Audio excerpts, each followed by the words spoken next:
All right, welcome to the August edition of the DuPage ROSC Council meeting. My name's Jared. I'm your ROSC coordinator. Let's talk about what's going on at today's meeting. I'm going to kind of get through some of the housekeeping stuff at the beginning. We're going to talk a little bit about some upcoming things, all kinds of stuff in August and September.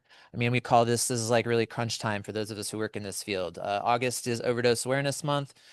September is recovery month. So we are all kind of running the gauntlet here. And I know everybody has a lot of events and things going on. So we're going to hear from y'all. If you want to promote some stuff, we would love to hear about it.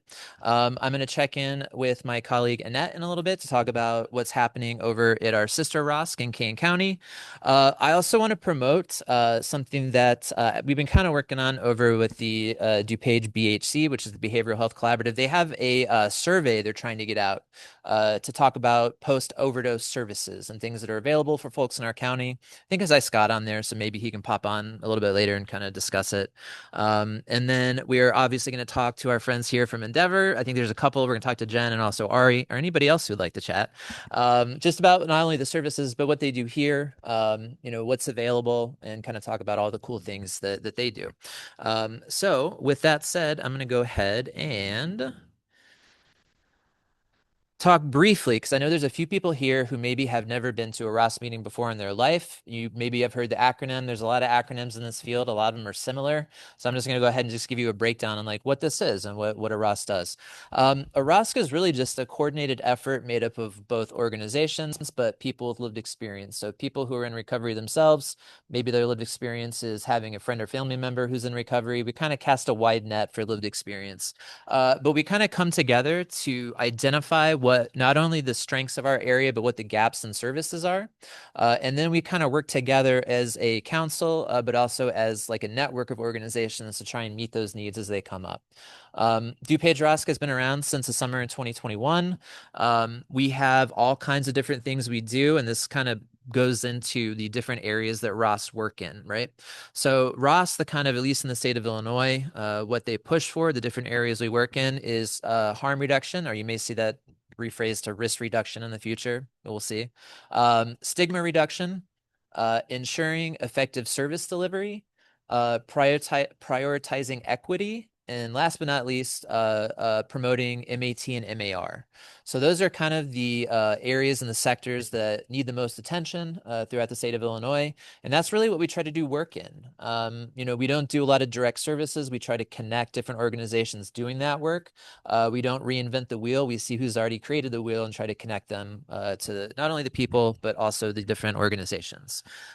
We've done quite a bit of things together as a council since the summer of 2021. A lot of you have been coming since then. I think some of you, I think, were here in year one. We do so much cool stuff. If you're into harm reduction, you're new, you're going to love coming back month after month because you're going to talk to a lot of harm reductionists. If you're somebody that prioritizes MAT or MAR, this is a really great place to advocate for that type of stuff. There's a whole lot of different things you can get into. So that's kind of the long and short of what a ROSC is. Is there anybody here for their very first meeting that I can put on the spot just to introduce themselves? We have the Price is Right microphone. Miss Annette has it. She'll be going around with it. And then we'll do the people here in person, and I'll make sure I get our folks on Zoom too. So just make sure that blue light of the microphone's on. Really a microphone? Yes. Okay. And you can just introduce yourself and yeah, who you are, what your Stand or no? okay. Good. So Okay. Hi, everyone. My name is Mardell Lewis. I work with Family Shelter Service of Metropolitan Family Services. I am a 40-hour domestic violence trainer, and I'm also pursuing my CRSS, and I'm an intern at NAMI DuPage. beautiful. Glad to have you here. Was there another hand up over here? Yep. Oh, there's a couple actually. Here comes Miss Annette. She has short legs. Oh no, right behind you. I'm Lauren. I'm an intern at Haas, and I'm working on my CADC. Beautiful. And this is my first time here. And can I ask you, what is MAR? Oh, medication assisted recovery. Okay, thank you. And didn't you say you were starting somewhere on Monday? Oh, yeah. And September 1st, I'm starting at Way Back In. Beautiful. Yeah. Great. Glad to have you. 300 hours there. Yeah. Awesome. Glad to have you here. Yeah. The mic keeps going around.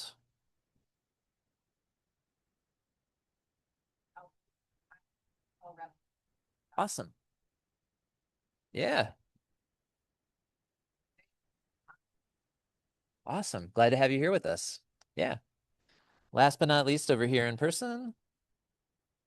Yes, I'm Daniel Vanta. I'm a CRSS student, currently interning at a Young Center. Excellent. Awesome. I always love seeing students. I know COD and ECC both suggest like coming to check out meetings. I know Bruce put us on the syllabus, which is awesome. How about our people online? I do see a hand up. Is that Najib? I see your hand is raised. Hi everyone, my name is Najib Khan. I work for Live for Lolly. I'm the Kane County and recently now DuPage County outreach coordinator. So we largely work in harm reduction, and that mostly has to do with overdose recognition, education, and overdose prevention education.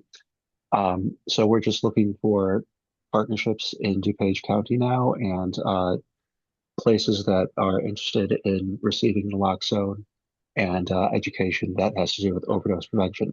Incidentally, I'm an RSS contractor at NAMI DuPage. Awesome. Glad to have you here, Najib. Was there anybody else on the Zoom that is here for the first time that wants to say hello?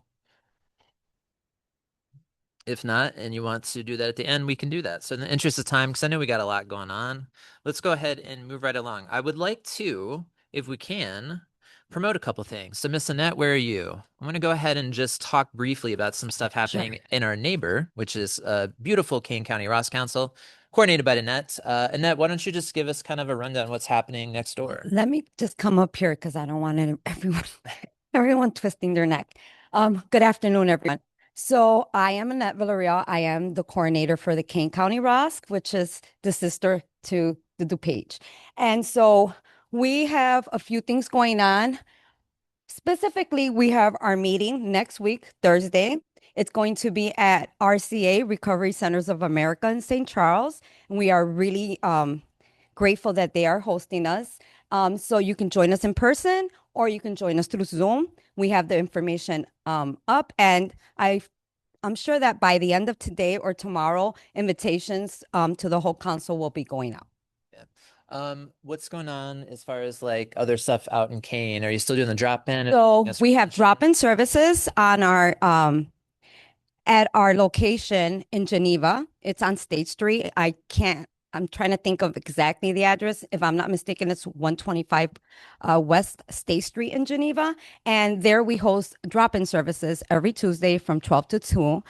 They are specifically bilingual. So they do serve the community in different languages. But what we specifically do in drop-in services is that we provide harm reduction materials, but we also provide one-on-one support. So anyone can just come in, sit down, talk about harm reduction, educate themselves on what's new and what's trending and what we have available, and just come in and find support.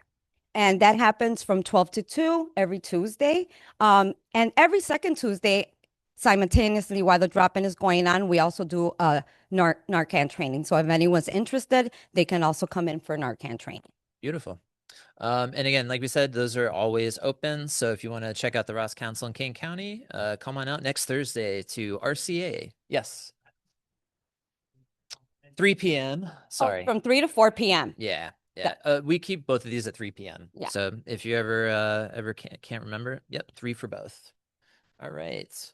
Can we put the Zoom link in the chat, please? Like the Zoom link for this meeting or for that meeting? I don't have the link right up for that. Please. Marissa, I'll make sure you get it at some point. Yeah. I just don't have the access right now. Okay, so another thing that happens, not only in Kane, but in DuPage, I want to talk about outreach. So, and this is actually goes beyond just the DuPage ROSC. I know there's some Kane County ROSC stuff too with this. If you're unfamiliar, like a big part of some of the outreach stuff that Serenity House and other organizations have been doing over the past year is just true mobile outreach. So if you haven't seen it, we have a cool outreach van. We brought it out here a couple weeks ago. We showed it off to some people. It's really, really cool. We have that in partnership with AID. Out in Kane, and we have our staff and other staff kind of out there multiple days a week, kind of administering services straight to the people who are still in house. So I'm going to talk briefly about how we could use some support for a couple of things related to the van, and also just kind of report back on kind of some of the changes we've been able to hopefully enact in some of those areas. One of the I guess, pet projects was making sure we had a presence on the weekends out there. So we bring this van out to Aurora every Sunday. If you're not familiar, right by Hesed House, there's a dog park. We take our van to the parking lot next to that dog park. It's actually Aurora Animal Control. And we park our van there every Sunday. And we not only bring the stuff that we carry in our van, which is like clothing, toiletries, harm reduction stuff. I mean, you name it, we probably carry it on that van. That is the one day a week that we're functional at that van where we also serve food. We provide some hot meals for the people out there. The folks who we're kind of seeing and meeting out there are the ones who are living in the tent cities kind of down by the river. So these are folks who maybe were seeking services from Hesed House for one way or another. They had to leave, or they are just not ready yet, right? They're in that part of their journey where they're just kind of pre-contemplation. They're not really thinking about the next step. So we're kind of just keeping them safe and making sure they're well fed. Don't need to ask for too much. We bring it all to them out there. So to that end, we have become in a lot of ways, I've said this before too, I feel like sometimes I work at a thrift store because the amount of like, oh, we've got some donations, and then, as fast as we can get them in sometimes, they're then distributed back out. So I can just let you guys know right now, we're always looking for assistance. I know Jenny's such as like, I've got so many clothes for you. So many of you guys have been so great about donating. I know last year alone, and this is not only just through, like I said, the ROSC, but also folks who heard about this and they want to get connected. We distributed like 315 winter coats alone in the past year through that van. I think something like 200 sweatshirts, like 100 hats. I mean, we really got it out there.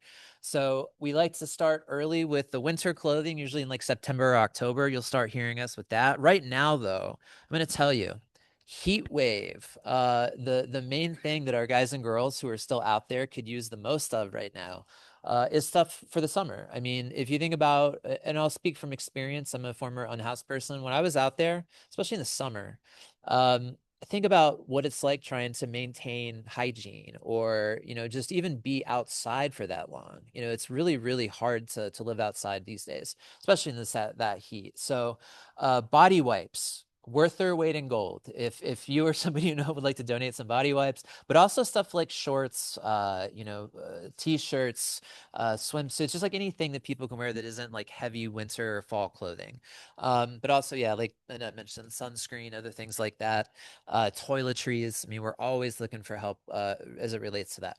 I do also want to report to the council that I think this year so far alone, we have like 6 or 7 different sites that are agreed to collect stuff for us, which is amazing. I think there's a couple of libraries, and then there's also just some different centers that are, collecting for stuff in the box. But we also have so many individuals who, like last week alone, probably like 10 garbage bags worth of clothing, all kinds of toiletries and stuff. So this is completely down to everyone being really, really cool about donating stuff. So if you're willing to donate some more, or somebody that's willing, let us know. We're happy to go pick it up or make other arrangements. So very, very cool thing that we've been able to do this year. Let's talk about overdose awareness for a minute. This is the month for it, right? August is Overdose Awareness Month. And I think a lot of you have come to the Serenity House Overdose Awareness Day events in the past. It's usually a pretty big event. It's kind of our biggest event of the year. This year, we're doing it on a different day. In the past, we've had it like on a Thursday. This year, we're doing it on a Monday. So some people who maybe in previous years weren't able to attend because there's like a lot of different ones happening. And those of us who work in outreach, I mean, we try to make it to as many of these as we can, but we also have to, play it smart a little bit. So we're going to do this on Monday, August 31st from 6:30 to 8:30. What are we going to have, Annette? I mean, there's a long list of things. Coffee. I heard we're going to have some snacks, right? Art projects. We're gonna have some amazing partners that are gonna be there. Yes. We're gonna have some amazing speakers, right? But we're also gonna have we might have cake. Yeah, I'm not positive, but maybe. But yeah, I mean, But also art. many So there's an let's art. talk about the art for a Mhm. second. Exactly. If you haven't been able to attend in the past, we have started doing these art projects with the Stefani family. If you haven't met them, they run Hope for Healing, which is a harm reduction organization. And they have a couple artists in the family. who were nice enough to cast us this like large ribbon. I mean, it's like 6 feet tall. And every year we give out mini canvases to our clients. And we ask them to paint something, in honor of someone for Overdose Awareness Month. At this point, we have probably like 400 or 500 mini canvases, and they get attached to this. And so every year, it's like a different kind of large art project. So if you're interested in that, we will have that on site. We looked into a dunk tank, and I was going to offer to put myself up there to raise money. It was only like $200. It's a pretty good deal.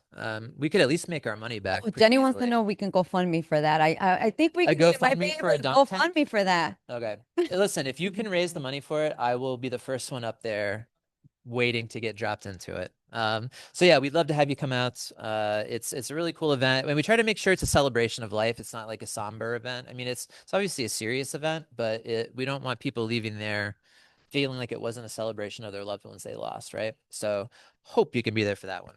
All right. I've rambled enough for the first few minutes, so I want to make sure we have time to spotlight our beautiful host this month. So I'm going to stop my share for a second. Why don't we go over and talk to Jen first, and then Miss Annette, you have the Price is Right microphone. And then we will use the secondary camera. Okay. I think, right? Oh, whatever. This will work this way.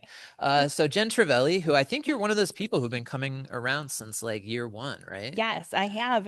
I think this is one of the first like in-person ones Yes. since it's here, but I have been excited to be a part of the DuPage ROSC pretty much since the beginning. I am one of our community outreach liaisons for Endeavor Health in Linden Oaks services, and I do outreach for our addiction services. So I've kind of always been happy to have you guys as such a partner and really being able to help support individuals in recovery in the community.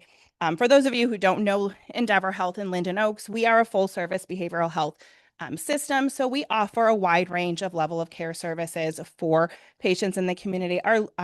We offer inpatient care. Our largest inpatient hospital is here in Naperville, where we work with individuals 11, 12, and up, really kind of across the gamut of mental health concerns. So we do work with individuals with dual diagnosis, individuals who need withdrawal management at the inpatient level, as well as we work with eating disorders. We work with mood disorders, bipolar, psychosis, really kind of work with all mental health concerns. And then we offer a variety of outpatient services throughout the area. So this is our largest outpatient center here in Naperville, where we do work with individuals 8 and up. We have a child and parent anxiety program. We work with anxiety and OCD. We have a dual diagnosis and addiction services here for both adolescents and adults. We work with mood disorders, psychosis, bipolar here as well. And then we have outpatient centers in Plainfield, Hinsdale, St. Charles. We just opened up a location in Palatine in May to be able to serve individuals in kind of the northwest community area. And then with our partners with North Shore as part of the Endeavor Health System, we also offer outpatient services in Deerfield. We have inpatient in Highland Park. And then we have our Chapman Center in Evanston, which offers addiction and dual diagnosis services for adults up in that area. And then we have Swedish Hospital in Chicago as well. So we kind of cover the whole Chicagoland area, really just trying to provide mental health services for individuals. And then I'll kind of pass it on to Ari to talk a little bit more about our addiction and dual diagnosis program. Hello, my name is Ari. I'm a licensed clinical social worker, and I'm the clinical supervisor for our diagnosis program. We have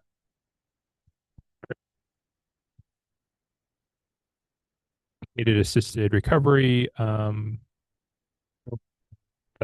patient, and Stefano to my left is the primary therapist there, and she runs group therapy. And then we have 2 medication providers that work with us full time, and we also are for Kevin Masterson, who is, what's the title for the addiction out? 1 second. Can we make sure? I think they said the mic might be cutting it. Just make sure the blue light's on. Check 1 2, check. Can you hear me now? I'm going by what the people in the chat were saying. So his mic is in and out, but we'll keep going. And then if it yeah, he says that's better. Real time feedback. All right. Um, he is his doctorate in addiction medicine. Your battery is running low. Oh, that's my battery that's running low. Oh no, That's my that's fine. yours. Yeah, yeah, that's yours. I can get the charger in a second. Um, I don't think they don't need it. they don't know. Yeah, it's Yeah, not in front of necessary. the It's just so you TV. guys can see the big screen. Yeah. Um, anything else any questions you guys I had have about? nothing. How did you get into this work? I like to hear about the personal Oh, too from people that's so interesting. because I'm gonna talk to Hope after this. I'm gonna put her on the spot. Um, so I worked at Mercy Home for boys and girls. And then I worked at a federally qualified health center on the south side of Chicago and started a medication assisted recovery program there. Um, and from there, I got really into motivational interviewing and just came out here to work here. Just like I just got interested in treating substance clinical standpoint, interviewing network of trainers, and then I also took a year-long fellowship at the University of Chicago in dialectical behavioral therapy and contextual therapy. So I really have an interest in applying evidence-based treatment modalities to substance use disorder. I just think it's really interesting. So Great. Yeah, It's amazing. Yeah. um, yeah. So yeah, What's your favorite part about working in this field? oh, well, I think that's interesting. That's an interesting question. I come from a community health and urban development background, which is kind of more of a macro perspective about interventions. And then working in a youth residential treatment facility, I really got interested in the intervention of milieu therapy and community. And so I think part of my success in working in this program is Hope and I shared interest in creating a sense of community as our primary intervention for people who are coming in.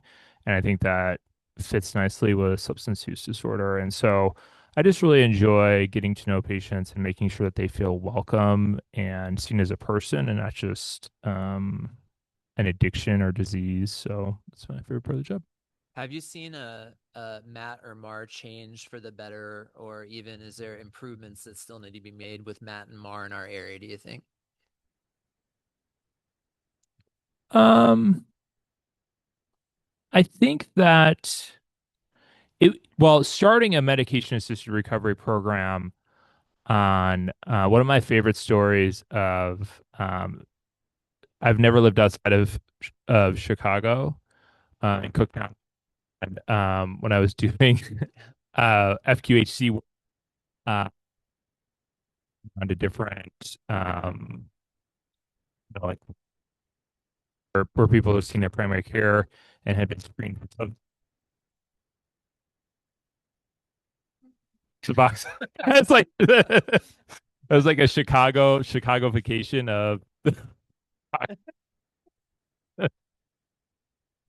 um so coming from out there where there was not a lot of resources and coming here it's definitely there's a lot of different options for medication assisted recovery. I mean, I think the big thing we're working on now is just educating people about the importance of using buprenorphine for kratom and kratom derivatives. I think that's the big thing we're continuing to work on, and that I think is interestingly at an important intersection with collaborative care with like ERs, because not a lot of ER staff necessarily have caught up to that kind of knowledge. So Stick around. We're going to talk about kratom in a little bit. So, interested in getting your viewpoint when we get there.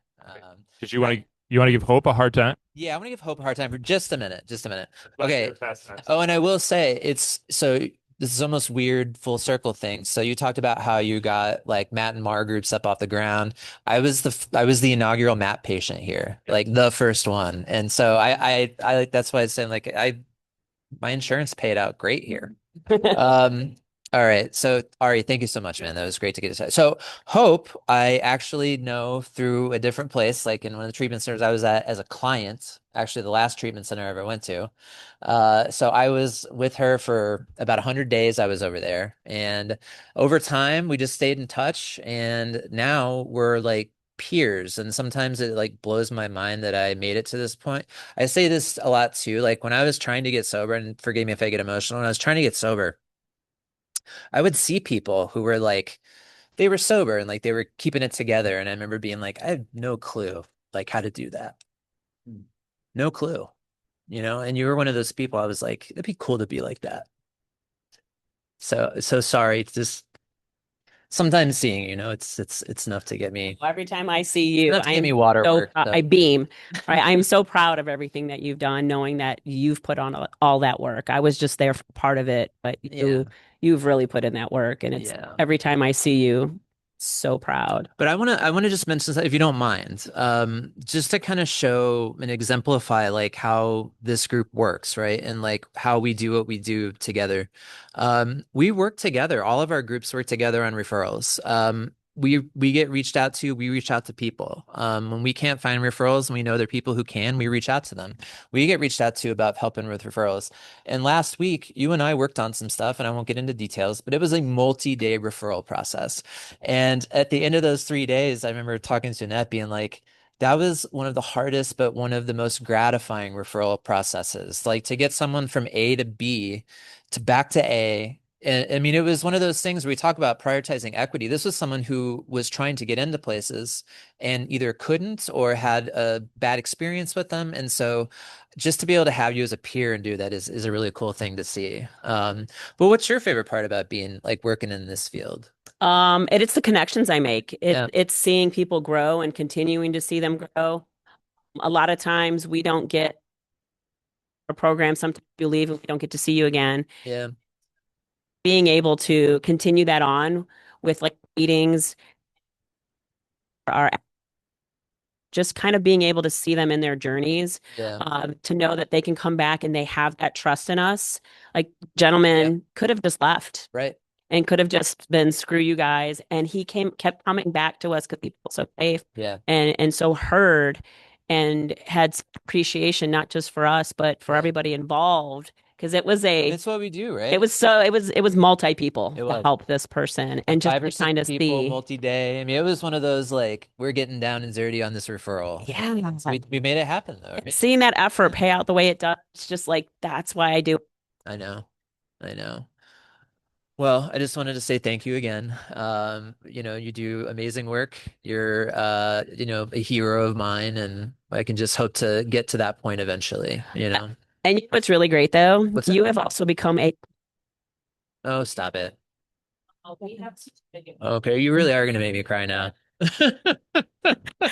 I mean, it's just funny. It's kind of crazy you brought this up because we were going to bring this up, and we are truly Oh my gosh. appreciative of, we're back and forth like through multiple days, and you just never gave up.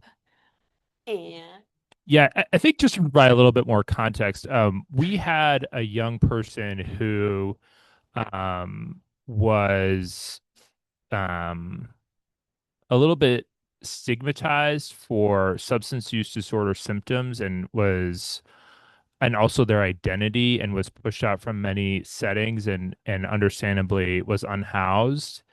And we all were spending 3 or 4 hours a day, and Jarrett would come in the van from out of nowhere and provide resources, and ended up actually providing the connection of providing the transportation to where we found this person a setting. And um, this person had clearly found a lot of barriers in the treatment field, I think, again, because of their identity and history of substance use disorder. And yeah, we couldn't have got their placement without you. And we really appreciated your effort in Can I that. mention though, thank you for that.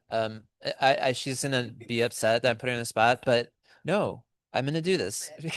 And that came out here, right? And we packed this person some stuff, some clothing, some food. They said that they hadn't eaten in a couple of days. Like imagine that, right? So we send out some care package, as I called it, and Annette came out here and not only gave this person the stuff, she took this person to the train station and made sure they got on the train, to get down to the city. Now, when they got to the city, when they got told, hey, if you get down here by this time, we'll take you, and they turned him away, if you can believe that. So this is how this started. And then, so now we're like back to square one, right? And then if you can imagine it, we found the place for them. We made sure they got there on time. Like we said, we took care of transportation because I know what that's like. We know what that's like. So we'll never let somebody wait because of transportation or otherwise. So, I think it shows it like exemplifies like how this thing works. So I'm a team, we're a team. So again, thank you for you're gonna make me cry. I can't do it. I You can't do it. definitely were a part of that. So Thank you. You're the best. Oh, that's great. That's amazing. all right. I'm gonna have to frame this. And a goodie And bag. Oh my God, you guys. No, Swag. I say I don't do this job for the swag, but I'm lying on that because this is an amazing bag. Well, thank you. Is there anybody else here from the Endeavor team that wants to like say hi and like maybe introduce what you do? You got one more? I'm getting asked too. My name is Stephanie Snow. I, like Ari said, I work in the ORS clinic. So that stands for our Ongoing Addiction Recovery Services Clinic. In the clinic, we do group therapy, individual therapy, as well as MAT. We have those same providers that work in the program. And I would say, honestly, my favorite part about what we're able to do is when a patient isn't ready for them, you can see them, kind of keep them engaged until they're ready to go into program, kind of make sure that we just support them along the way until they get to that point. So yeah. Great. Glad to have you here too. Yeah, nice meeting you. Anybody else? We got another one. Come on up. I'm Jessie Cole. I'm the manager of community outreach for our entire behavioral health service line here. So all of the locations that Jen talked about. Great. Glad to have you with us too. Well, listen, I want to say once again, thanks to Jen and the team. I mean, this is an amazing spread. Thank you so much for having us. We would love to come back here again in the future. So round of applause. Oh, and we got one other thing. No round of applause yet. Say, also what we do also provide just here for now. We're working on somewhere other places as well, but we also hold space for let's see, 1, 2, 3, 4, 5, 6, 7, 7, about to be 8 support groups. Yes. Not just with addiction recovery support groups, but also some mental health as well. I believe we have an eating disorder, ADHD. We hold space for Al-Anon and Nar-Anon meetings here. So we also are starting this here, seeing how great it's working, and hopefully we're going to get out to other sites to be able to provide, because a lot of times people are just looking for that space to hold these, and the fact that we can do that here is pretty amazing. You guys were one of the first like in-person locations I remember holding refuge meetings, which is a really cool thing. And now on September 14th, Recovery Dharma is starting here as well. So yeah, multiple pathways, man. We love that. Yeah, I will give you. Oh, yep, she's passing out all the meetings. Absolutely. All right. Was there any questions about the services from anybody or online or anything? If not, all right. Well, thank you guys again. I'm going to go ahead and share my screen because I heard somebody mention. Hang on one second, guys. Let me get rid of one quick thing. Get rid of that guy. Okay. I heard the magic word that starts with K, and that is kratom. Okay, hang on one second, guys. Let me find the right one. Not the Narcan training. Here we go. All right. Can everybody see that on the Zoom side? Just give me a thumbs up if you can see that. It should say kratom. Okay. All right. So let's talk about this for a minute.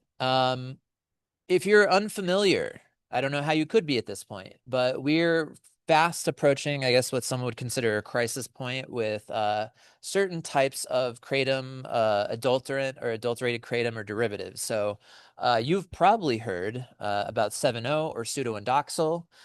Those are the two kind of big names in the news right now. You may see those called a kratom product. I think that's a little misleading. 7-O and pseudodoxil have like one shared alkaloid with the kratom plant, and then the rest of it is just souped up synthetic fillers. So why it's becoming a crisis point is because of the strength. In a vacuum, you might see like 7-O referred to as like 10 times stronger than fentanyl. Sure, but that's not what they're actually putting out with the stuff that you see in a smoke shop. It has the possibility to be that strong, but it's usually not. If you attended the presentation series that we do monthly, last month, it was our vape shop report. And I know not everybody was here, so I want to just go over just a very shortened version of some of this stuff. So those of you who have not seen some of the more updated photos of what we've seen when we've gone out to do the reporting on these sites. So kratom continues to be like the #1 seller at a lot of these places. It's been sold out or been sold in these shops for quite a long time, sometimes up to 10 years. And the way you see them now in this photo up here are the 2 or 3 kind of most common forms that you'll see. There's the and I actually might pace a little bit for this one, but if you see like the colored caps right here, those are capsules. So those are kratom plant that's been kind of like grinded down to capsule form. And then you'll see a lot of like loose leaf. So this is literally just the ground down leaf and dried out. The capsules are the most popular because kratom tastes terrible. It's like really bitter. And so the people who like take the loose leaf kratom usually have to mix it with something to cut the taste because it's really, really bitter. There's all kinds of strains that do different things. So if you see a red, that might have a different effect than a green or a blue. And that's the appeal for some of this. This is how they market it, right? So if you got pain, take the red strain, or if you need some extra energy, take the green. Those are the most common things we're seeing in these smoke shops. We also, though, have seen it in kind of like a drink form. So Annette took this photo when she went out to one of the shops. This is actually a drink that has both kratom and kava in it. So they're like, what do they call it? Polypharma with smoke shop stuff. Also here, and then this is just more of kind of like the capsule form. I mean, you'll see them being sold in like 500s, like, 1,000 capsules, 500 capsules. I mean, that's a lot, that's a lot. And again, when we do these little presentations or kind of going over some of this stuff, we don't do it to demonize, just to kind of educate, okay? The 7-O, like we said, this is the big one. Feel free. Who here's heard of Feel Free before? Raise your hand. If you haven't heard of it yet, you will. It's one of the most popular forms of 7-O and kava right now. These little blue bottles here. If you go walk around, just walk down your street or walk in like a commercial district, look on the ground, you'll see these empty bottles. They're everywhere. There used to be Annette and I used to see like empty nitrous oxide containers.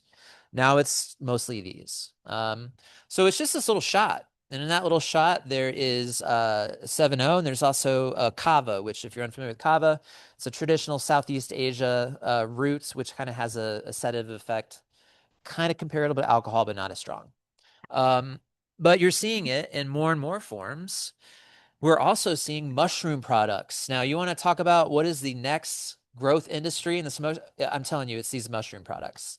What's wild about some of these is that, they're marketing themselves as quote unquote like magic mushrooms. Now, if you know your psychedelics, you know that that's psilocybin. Psilocybin is the active ingredient in some of those mushrooms that causes that. That is not what is in these, okay? This is not psilocybin. This is Amida muscaria. If you're unfamiliar, that can also have psychoactive effects, but it can have really wickedly bad negative side effects.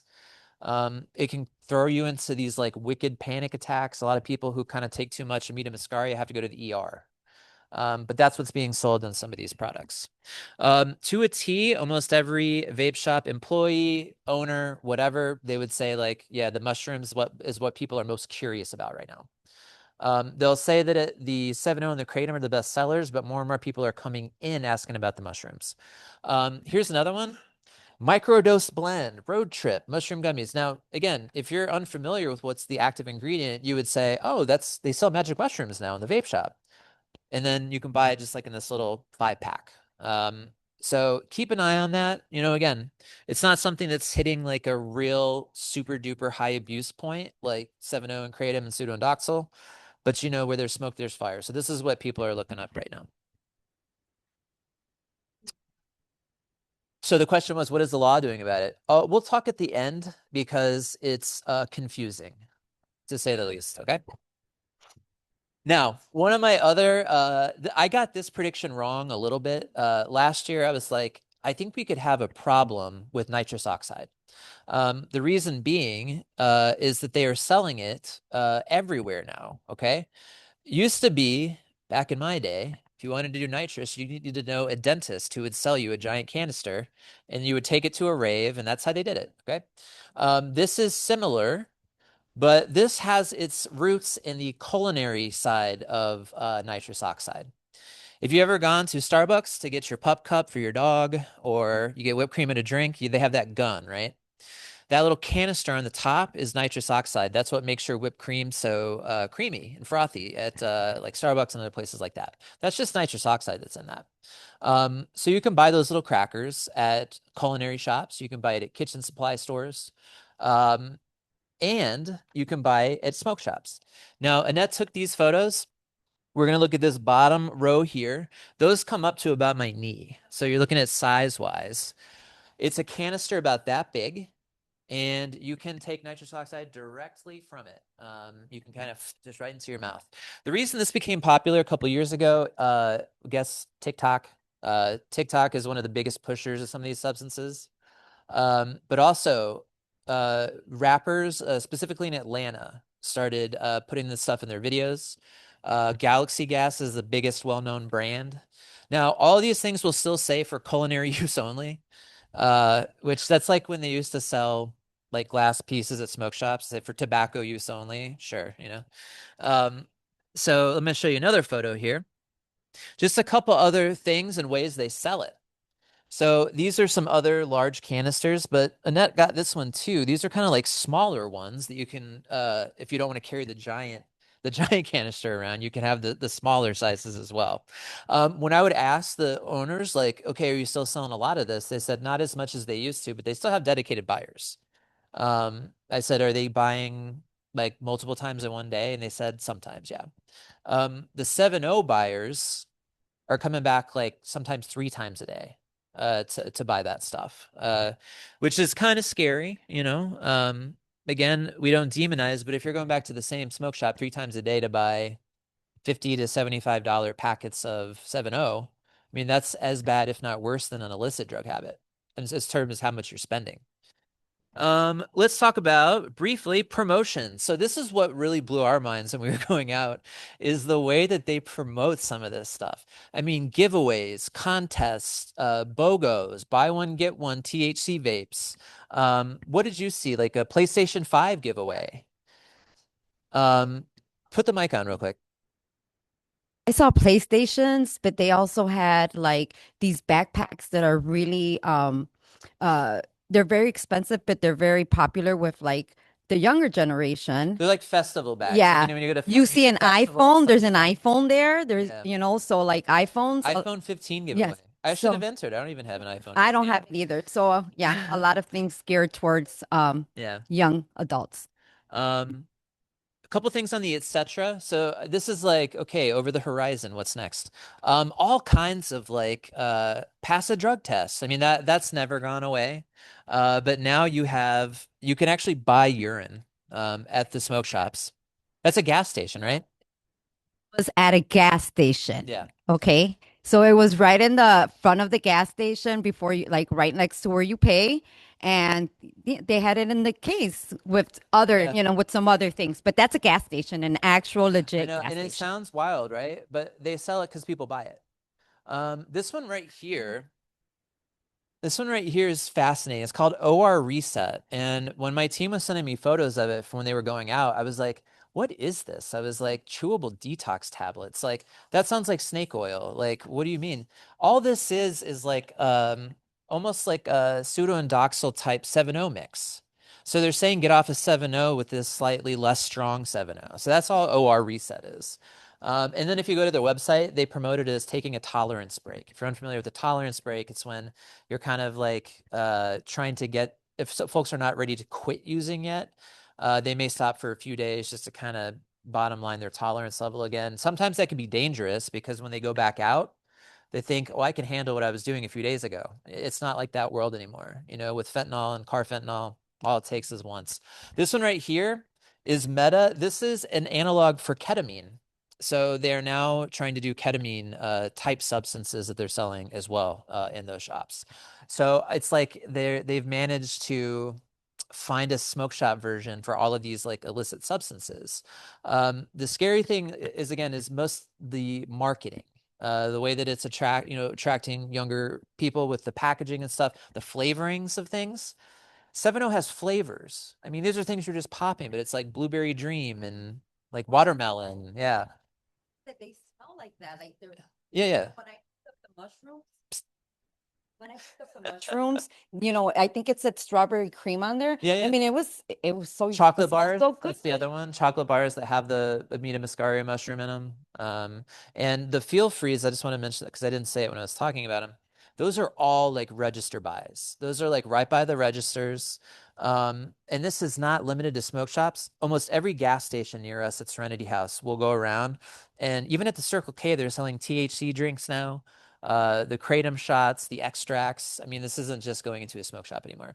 Now, Matilda asked about what's going on with the legality. The problem with the legality is there's nothing like across the board that says, hey, you have to be X amount to buy this. This is outlawed. They're doing an emergency scheduling of 7-0, which means they're going to halt sales until they can kind of get a handle on stuff. But if you're unfamiliar with manufacturers, all they do is just patent similar chemicals to what's being banned. So if 7-0 gets banned, the next day they'll put into a manufacturer like 701. That's not a joke. Like they're patented all of those chemical compounds. So that's all they do. Yes. Great question. Is the question for folks online, does it show up on a drug test? Kratom will show up. Kratom is a specialty test. It's gotten easier, but when I first started in this field, it was like $75 per kratom test. It's usually, yeah, on send outs, you can get it sometimes cheaper depending on your contracts, if you have contracts with testers. But it's tough, man. It's tough. The other thing we mentioned earlier, getting onto MAT or MAR from kratom. I don't want to put any of my friends online here on the spot, but I do have some people who work in hospital systems who've told me like, yeah, they're showing to the ER. 7-0 patients are showing up to the ER because they stopped taking it and they had no clue the withdrawal was going to be that bad. And so they're showing up looking for relief. Because it is a partial agonist, so it is going to jump onto the opioid receptors into the brain. The good thing is because it works on the same receptors, they can get onto MAT or MAR and be able to use that as a maintenance as opposed to the 7-0. The one kind of wild thing we're still going to have to wait to see is that the 7-0 users, much like the tianeptine users a couple years before, we're finding that it's not just like an opioid effect. So they're going through almost like an opioid withdrawal, but also it's like getting off, someone told me like getting off like an antidepressant at the same time. So they were having all this like crazy mental stuff with the physicals. And so that's why we don't have a grasp on it yet. We're still trying to figure out the proper treatment course for some of this stuff, but we're kind of fumbling as we go. You know what I mean? So I just want to say, kind of open it up here in a second, but I do want to reiterate a quote that I heard the first day we were going back into the shops to do these interviews and take photos. We went to a smoke shop in Addison, like on Army Trail and Swift or something. And we walked in, walked up to the kid working the front desk. I was like, you selling a lot of this? And I was like pointing to the 7-0. He just kind of shakes his head. He's like, we sell way too much of it. And I was like, really? He's like, I couldn't make this quote up if I tried. He goes, it's like a methadone clinic in here half the time. And so that's from someone working and selling this stuff. So we'll see where we go from here, but important to kind of just like bottom line it for everybody. This is what's out there. I guess it's up to us kind of working in the field to have a kind of unified approach of like, okay, what's the best types of treatment for this? Are the people who need treatment for this stuff have access to that treatment? And then, what can we do to kind of prioritize or advocate for those people? Some of them are embarrassed, guys. There's a lot of stigma attached to like, I mean, look, there's stigma attached to showing up and saying I have like a fentanyl or heroin problem. Now imagine showing up to an ER or a detox and being like, I was just buying this stuff from a gas station. You know, like it's kind of embarrassing to have to mention that. So it's also on us to kind of try and knock that stigma down a little bit. You know, anyone can get attached to that. Anyone can get hooked on this stuff if you're not familiar. Let's make sure we get the mic going around. One question, we'll get you that mic. How old do you have to be? I'll tell you something Like, scary. because Technically 18 to 21, but I have not one time seen someone carded at a vape shop. and that was going to be yeah. Anytime I've been in one, I've never seen anyone get carded. Well, there's on the package it says do not exceed more than 1/4 of a tablet. They get 5 tablets in a package. Like it says, well, it's state to state. You know, well, with the scheduling in the 7.0, it might be national, but usually it's state to state, and even that, it's jurisdiction to jurisdiction. In Wheaton, you can't buy any of this crap. Wheaton was like, we're not messing around with this stuff. They can't sell kratom, I think, in city limits. Is it Naperville too? Hey Jarrett, I've got sort of Yes. we're doing a little bit of research on this, so I can say that in DuPage County, Wheaton is the only municipality that has a kratom ban. It is kratom derivatives like 7.0, but also in the same ordinance banning sales of THC not at a of any kind, not at a dispensary, tianeptine and nitrous. So right. That was theirs. Naperville's alcohol or liquor commission voted unanimously in mid-July to move forward a recommendation for a kratom ban. A week from yesterday, on the 18th, Naperville City Commission is going to take that recommendation and discuss it, potentially pass a similar kratom ban then. But those would be the only two in DuPage. There's something like 24 municipalities throughout the state and a bunch in like Lake and suburban Cook and Will. That's a great update, Scott. While I have you, and I don't want to get away from this if people have questions, but I wanted to promote the post overdose survey. Let me share my screen real quick so I can pull that up for everybody. Because Scott, who is community initiatives over at the health department, but he's also helps kind of oversee the behavioral health collaborative and make sure that that runs as smoothly as it does. So Scott, take it away. I've got it up on the screen here for you as well. Yeah, thank you. So this is a survey that we're looking to share widely. We did share it briefly at the last meeting, but want to again try to get anyone that either if you yourself had an overdose, we're kind of looking within the last year, but if it's later than that, we're certainly not refusing any responses. But if you, or especially if you work with people that have had an overdose over the past year, we really would love to get their input on the resources that they received, of those resources, which ones were really helpful, and then what did they not get but wish they had received. We're trying to spread this around. We're gonna have it open through kind of roughly through the end of September. But if you are able to, Jarrett will share this flyer with the materials after this meeting. If you could print these out, if you could hand them out and have them available at events, if you could share the link that I just put in the chat, all of that is helpful. We're trying to get as many responses as we can because we're just trying to hear what resources are helpful in order to just put together sort of a post-overdose response system that provides the things that are helpful and the things that people wish they had. Yeah. And so yeah, if y'all can share this, like I said, I will blast it out. Me and Annette will through our networks, but share it far and wide. Like this is helpful for us because then we can take it back and say, hey, what are we doing currently? Like, where do we fall short? What can we do kind of as a coalition to like meet those needs? So super, super helpful. We got about 3 or 4 minutes left. Did anybody have anything coming up, like event wise, they would like to promote, or if there's like a new program or service you'd like to mention? All right, we got the hand up over here. And if you're on the Zoom side and you want to promote, just raise your digital hand and I'll try to get to you in the order we do that. Me again for the last time.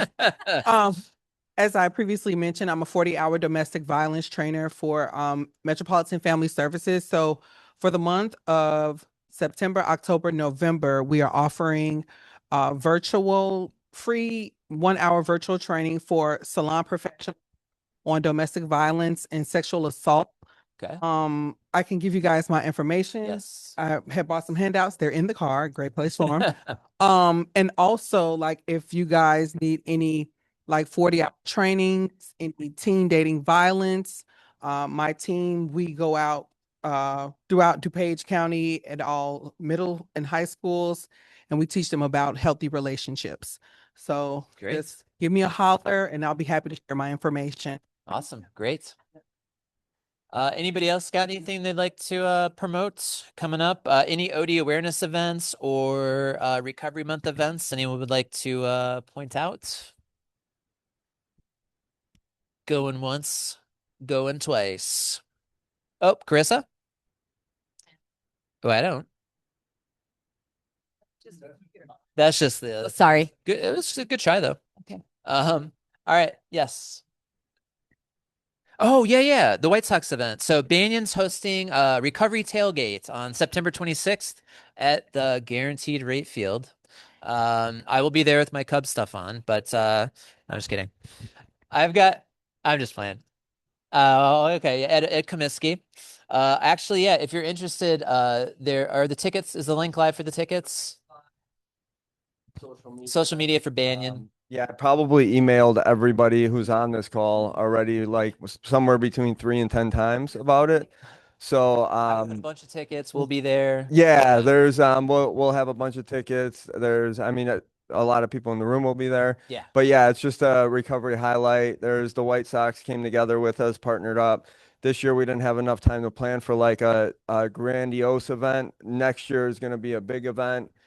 With a lot going on. Okay. So, but it'll be good. We'll be tailgating right outside the stadium. We'll have like a little award set up for a certain somebody within the community. And then we'll be entering the game together in the same section. And there's it's gonna be a beautiful time. Awesome, man. Can't wait to be there. Thank you. I see Najib's hand is raised. Najib? Yes, I figured while I had the time, I may as well. So I just wanted to go ahead and promote Live for Lolly in DuPage County again, also in Kane County, harm reduction services, naloxone distribution, overdose prevention education for public and staff, and so forth. I did have a question about the Kane County ROSC meeting. Is Sure. that tomorrow? No, next Thursday. Next Thursday. Yes, Okay, thank you next so much. Thursday. Yep, absolutely. And again, be on the lookout for that. If you're on either of our email lists, that flyer will be coming, or you can check the Facebook. I think it's up on there too, or it will be. But yeah, and then save those Zoom links, guys, because they don't change. So like if you keep Kane, that'll be the same one month to month, same with DuPage. So if you ever lose it, if you have it in your history, you got it. All right, 4 o'clock. Anybody else, Jen? I just have one more. We are hosting a free CEU in September for Recovery Month. It's understanding the bidirectional nature of ADHD and substance use disorder. So it's a 1-hour CEU offered Friday, September 11th from 12 to 1, and it is free. Awesome. Thank you so much, Jen. All right. I got 4 o'clock. So once again, I want to thank Endeavor, Linden Oaks Behavior for hosting us.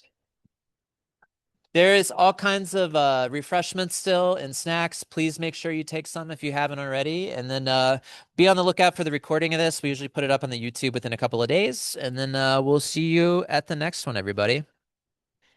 Bye.